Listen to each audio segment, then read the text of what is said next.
Hello, my name is Janice Cross-Gilliard. Thank you to the Roots Tech 2022 team for the opportunity to share my presentation with you on African American genealogy, locating your ancestors in historical record sets. One of my new favorite quotes that I'd like to share with you by Della M. Cummings Wright is, "We are the chosen. In each family, there is one who seems called to find the ancestors, to put flesh on their bones and make them live again, to tell the family story, and to feel that somehow they know and approve." To me, doing genealogy is not a cold gathering of facts, but instead breathing life into all who have gone before. We are the storytellers of the tribe. All tribes have one. We have been called by our genes. Those who have gone before cry out to us, tell our story. So we do. In finding them, we somehow find ourselves. Before you begin, first of all, if you haven't done a family tree, that's the first thing that you'd like to do. On this journey, you will research, document, and share your information. Start with yourself as well as what you already know.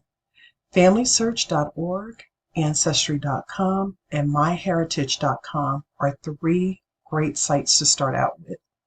So for our historical record sets, they are census records, federal and state, wills, inventories, probate records, tax list, deeds, free Negro registers, Civil War documents, marriage records, U.S. Freedmen's Bureau records, slave narratives, and old newspapers. Your ancestors are waiting to be discovered. Are you the one, or is there another? More than likely, you are the one who has been chosen to do the research for your family. So when it comes to African American genealogy, you often hear, you will need a professional genealogist. It is difficult to find our ancestors prior to 1870. There's a lack of information on African Americans. Records were not kept for African Americans. It's difficult. My response, it may be challenging, but don't ever accept these responses and go ahead and begin your research journey. Birth certificates. And to the left is an example for my grandfather. When using a birth certificate to further your research, note the names of each family member and birth location. Death certificates. Details matter. After adding information regarding your ancestor, again, research everyone listed. After researching everyone on the death certificate, this particular one for my ancestor, I was able to determine that Robert Bowler was a retired teacher born in 1887. I learned the names of both his parents, and also this resulted in several newspaper articles about the Bowler family, that they attended Claflin University. Their college graduation records are listed online, also wills, probate records, and they were very influential in their community. Historical record sets, U.S. Census records. Census records are available from 1790 to 1940, and I'm very excited because the 1950 census will be released on April 1st, 2022. Search for your ancestors one at a time in census records. Be sure to read all the way across the entire census record for your ancestor. So much information will be missed if you only record the name and date of birth. For 1910, this is an example of a census record for my ancestor, Edward McKnight Brawley. And again, read all the information going across. For my ancestor, I was able to determine his occupation, that he was a president of a college, that his wife Margaret was a matron at the college, and that his daughter Eunice was a teacher at the college. Be sure to check state census records as well. So you have your federal census records, and that's what most people use. But as an example of using the state census record, I was able to locate my second great grandfather, Stuart Smith, on the 1869 census return from Marion County, South Carolina. So again, don't count or miss out on looking at the state census records because there's valuable information there as well. Okay, so one of my favorite things to do is to look up my ancestors in newspaper records. My first favorite one is newspapers.com as well as Chronicling America. And to the right is an obituary, and it's kind of different, a newspaper obituary for one of my ancestors. And when researching African American ancestors, be sure to put in the name, the full name, comma, and colored.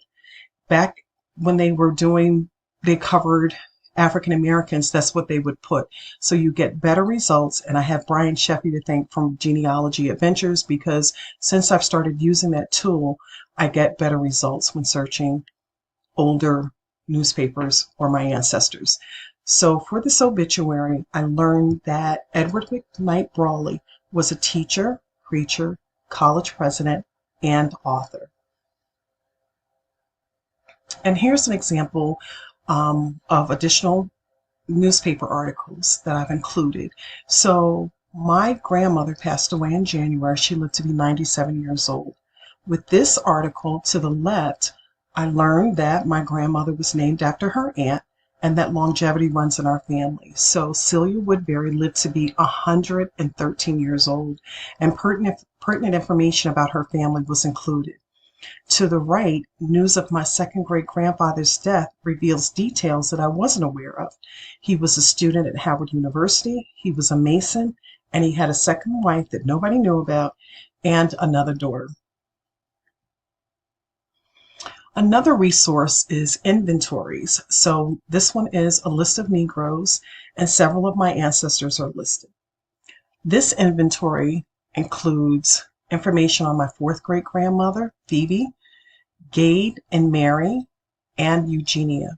The amount of each enslaved person was appraised at is to the right. Family groupings with tick marks are listed to the left. These records may be found in personal collections, colleges, universities, as well as history and archive centers. Once again, do not accept that these types of records do not exist for our ancestors. Slave narratives. So to the right is an example of one for my second great-grandmother. When I first learned about slave narratives, I never in a million years thought my ancestors would be included. To date, I have several. This collection is worth reviewing to see if one exists for your ancestor. So with slave narratives, the Federal Writers Project went around and they collected them. And that was from 1936 to 1938. It contains more than 2,300 first-person accounts of slavery and 500 black and white photographs of former slaves. Listed below are 2 websites that you can visit to check to see if there's one for your ancestor. Please check resources for your state as well as running a Google search. Freedmen's Bureau records. Online access to the records of the Freedmen's Bureau are available through FamilySearch.org and Ancestry.com. To the right is a bank record for one of my ancestors. It includes date of application, where born, where brought up, residence, age, complexion, occupation, employer, wife, children, father, mother, brothers, and sisters. So as you can see, that's a lot of information. I recently discovered in the Freedmen's Bureau records that one of my ancestors actually founded a school. There are over 30 letters and various documents between him and General Oliver O. Howard. Howard University is named after him. Marriage records are very, very important. And so to the left, I have a record. It's a cohabitation record for 2 of my ancestors.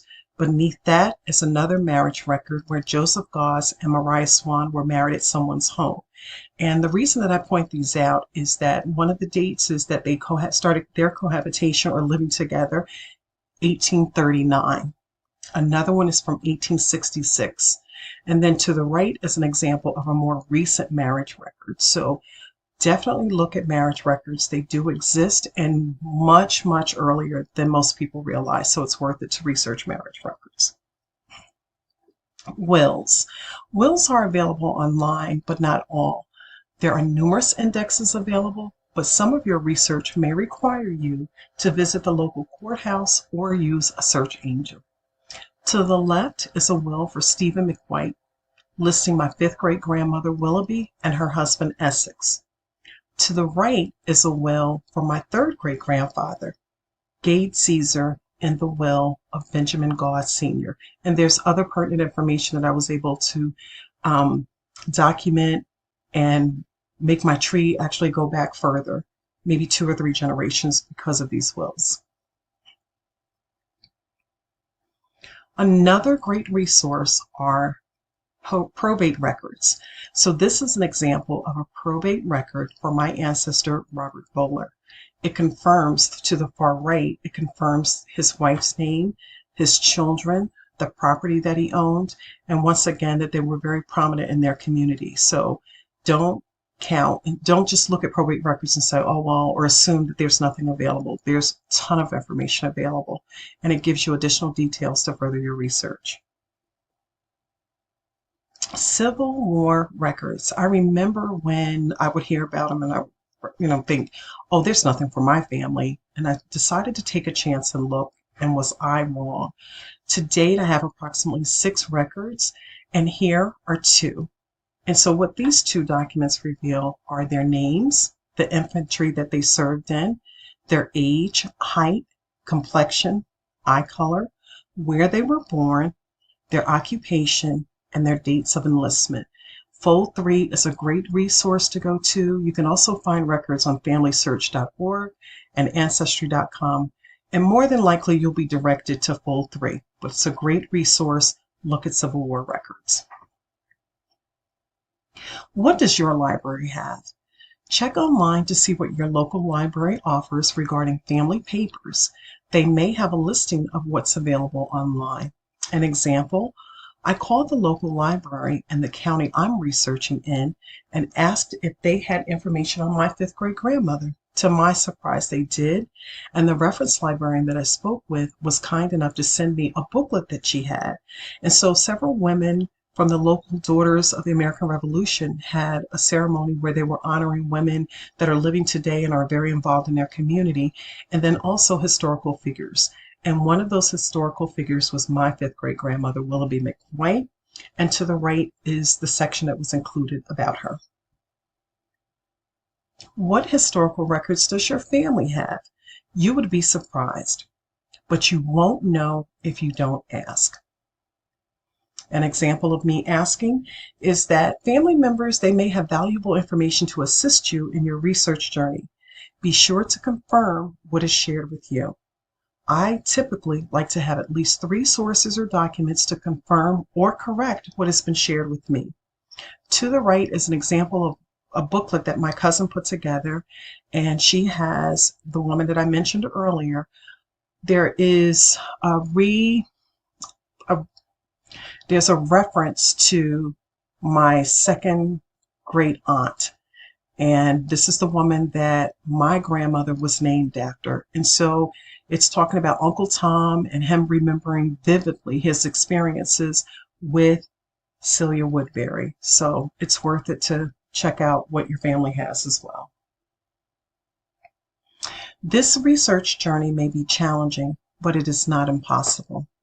Our ancestors are in historical records, private collections, universities, libraries, and we will find them. During the past 2 years, I've discovered so much about my ancestors, even confirmation of my native Indian heritage. The historical document that moved me the most was the slave bill of sale for my fifth great grandmother, Willoughby McWhite. I've shared her story whenever given an opportunity, especially since she was sold for $325. I'm determined to be a voice for my ancestors.